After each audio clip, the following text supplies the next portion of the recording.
Olá, amigos do Facilitando Acupuntura, tudo bem com vocês?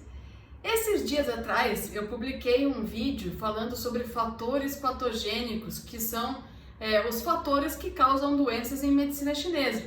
E dei alguns exemplos de como poderiam ser removidos e ficou muita curiosidade de outras técnicas que podem ajudar na remoção deles. Se você tem curiosidade de saber como remover fatores patogênicos, esse vídeo é para você. Vem comigo.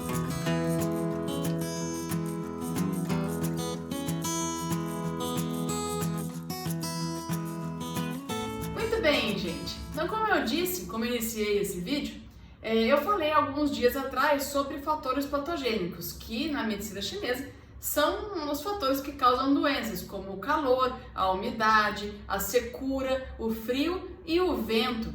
E falei um pouco de fleuma também. E dei alguns exemplos de pontos, de como você pode eliminar esses fatores patogênicos. E muitas pessoas vieram depois me perguntar como que faz, se aqueles pontos que eu sugeri no outro vídeo era a única maneira de remover o fator patogênico. E não é. E aí eu tive a ideia de fazer esse outro vídeo falando para vocês quais são as técnicas melhores para eliminar cada um desses fatores patogênicos e explicando o porquê de cada uma dessas técnicas. Que é o que a gente vai discutir depois que você que estiver assistindo aí, clicar no sininho e se inscrever no canal, para que a gente possa crescer cada vez mais e para que você possa ser avisado de quando temos materiais novos, beleza? O outro vídeo que eu vou pedir para a Maia colocar o link aqui para vocês, comecei falando sobre o calor. Então, o calor pertence ao elemento fogo, ele afeta em especial o coração e o intestino delgado, mas pode estar presente em praticamente qualquer órgão, em muitas situações de doenças diferentes. Em medicina chinesa, a gente sempre busca o equilíbrio. Então, o calor a gente trata com frio, o frio a gente trata com calor, a umidade a gente trata com secura, a secura a gente trata com umidade e o vento a gente trabalha a harmonização. E existem técnicas dentro da medicina chinesa que são adequadas mais ou menos para cada um desses fatores patogênicos. Então, começando pelo calor, a gente pode dizer que calor é aquilo que gera agitação. Então, você pensa em calor quando uma pessoa tem a mente agitada, quando ela sente muita sede, quando ela sente que sua mais, né? Se tem uma febre, essa febre vai ser alta. Então, uma das maneiras que a gente tem de tratar o calor na medicina chinesa é fazendo sangria. Olha que interessante, a gente fala muito em sangria, fura lá o ponto que você quer tirar o calor e coloca a cúpula da ventosa e puxa o sangue para dentro. Isso é uma prática comum em medicina chinesa, fazer sangria. Então, a sangria, na maioria das vezes, ela está relacionada a remover o excesso de calor. Tanto é que a gente usa para baixar a pressão, a gente usa para remover febre muito alta, para baixar a febre muito alta, a gente usa para remover excesso de inflamação. Então, se de repente está com uma dor muito forte muscular e quando o terapeuta toca naquele músculo, ele sente que aquele músculo está mais quente do que a lateral dele, ele tem calor retido naquele lugar. E a sangria, então, é feita no lugar onde você quer diminuir a tensão, a dor e a inflamação muscular.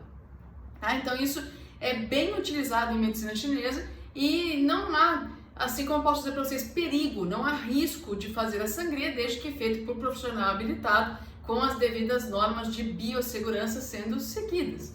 Então a gente usa normalmente a ventosa para fazer a sangria, a melhor delas é a ventosa de vidro, porque ela pode ser limpa de forma adequada, ou a gente usa ventosa de acrílico com proteção de ventosa de acrílico, tá? Então existe uma proteção descartável para ventosa de acrílico.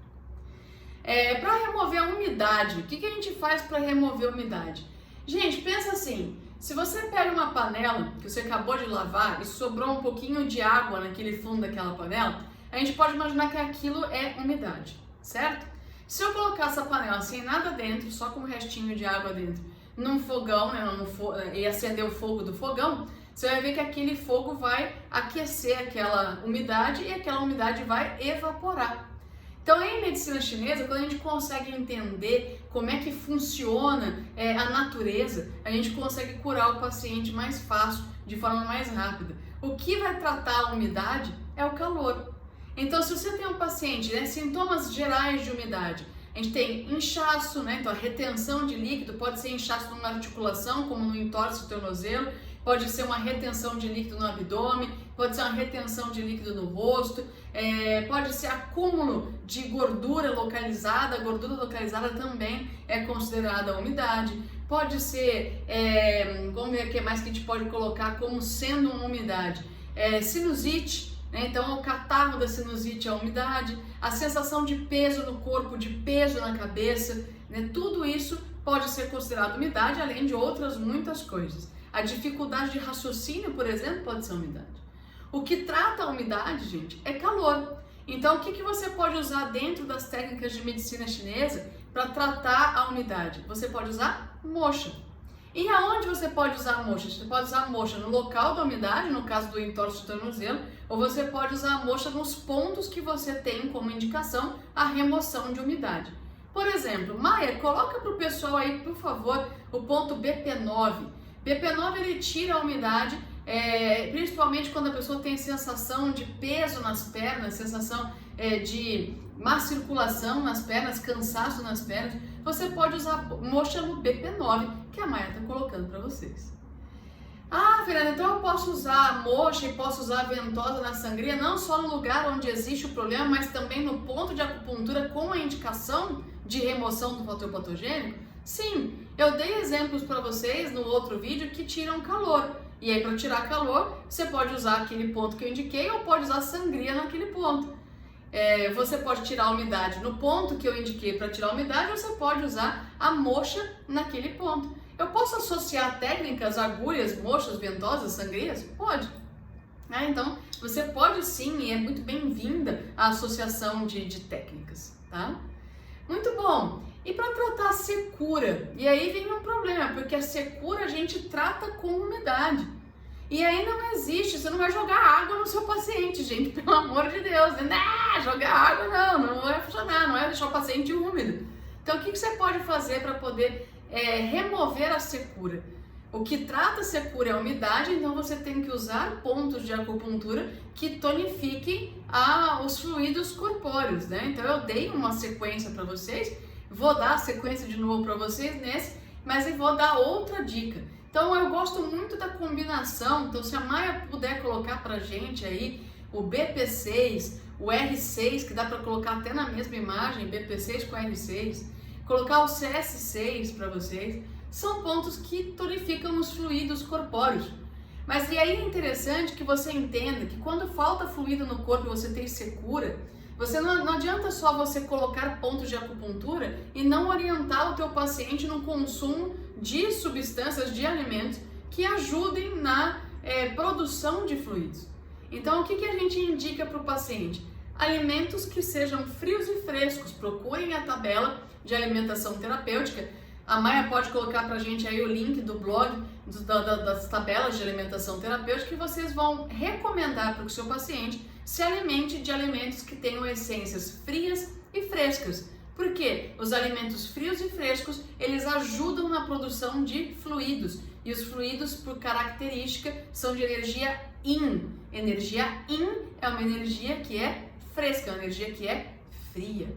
Então a gente trata a secura trazendo de fora para dentro alimentos, né, e bebidas que são frias e frescas. E para tratar o frio? Para tratar o frio, assim como para tratar a umidade, a gente usa calor. Então a moxa vai ser utilizada novamente, né? Da mesma maneira como você usou sobre um ponto de acupuntura que remove a umidade, você vai trabalhar sobre um ponto de acupuntura que você deseje que aqueça aquele órgão. Então, por exemplo, se você tem ou que aqueça energia yang, você tem um frio, uma deficiência do yang do rim, gerando sintomas, por exemplo, de dor na lombar, fraqueza nos joelhos, falta de força de vontade, você pode aquecer o ponto R7 com moxa, porque R7 é um ponto que tonifica o yang do rim. Ou se o paciente tiver uma dor na lombar com uma deficiência do yang do rim, você pode usar o VG4. Eu acho que VG4 a Maia nunca colocou pra gente aqui. Então, Maia, por favor, VG4 para as pessoas que sofrem de deficiência do yang do rim. Ou ainda pessoas que sofram de deficiência do yang do baço. que os sintomas mais comuns são fraqueza muscular, falta de memória, falta de concentração, dificuldade de fortalecimento dos músculos ou de definição muscular mesmo fazendo a musculação. Então a deficiência do Yang do baço, você pode usar, por exemplo, a moxa no BP3.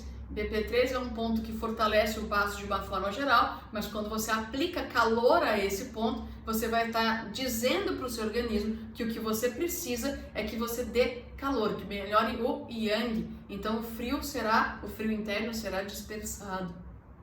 E por fim a gente tem aí o vento, né? O vento, gente, ele não é o vento que chacoalha as árvores, né? Ele não é o vento que você vê na rua. O vento, ele significa circulação desarmônica de energia e sangue.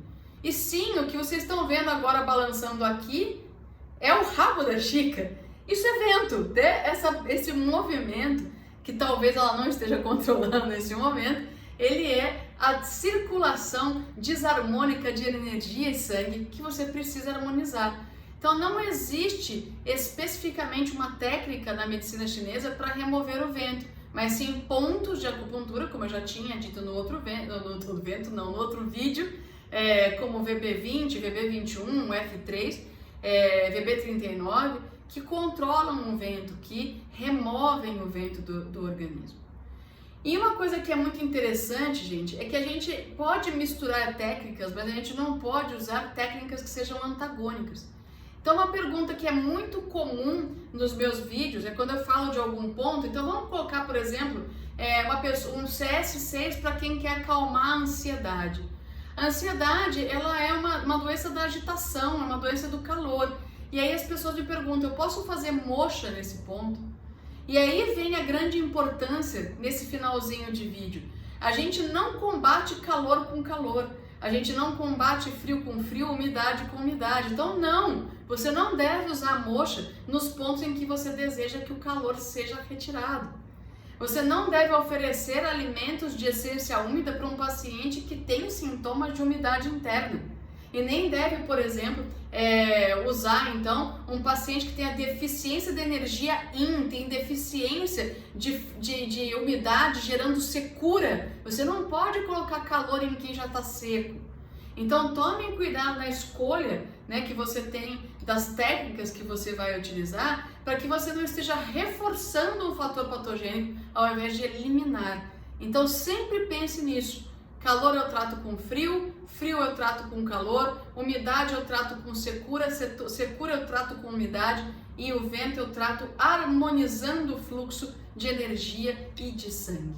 E por último, não menos importante, a ventosa, ela é muito utilizada normalmente para manter o fluxo harmônico, né? Uma ventosa deslizante. Ela é muito utilizada para que você tenha um relaxamento, uma nutrição, para que o sangue e o oxigênio cheguem na estrutura onde você está deslizando. Então ele ajuda a, de certa forma, reequilibrar todos os fatores patogênicos, porque o vácuo da ventosa ajuda a puxar para fora o fator patogênico que incomoda esse paciente, associado à redistribuição de energia e de sangue de forma harmônica. Então usem a ventosa sempre que vocês quiserem promover o equilíbrio.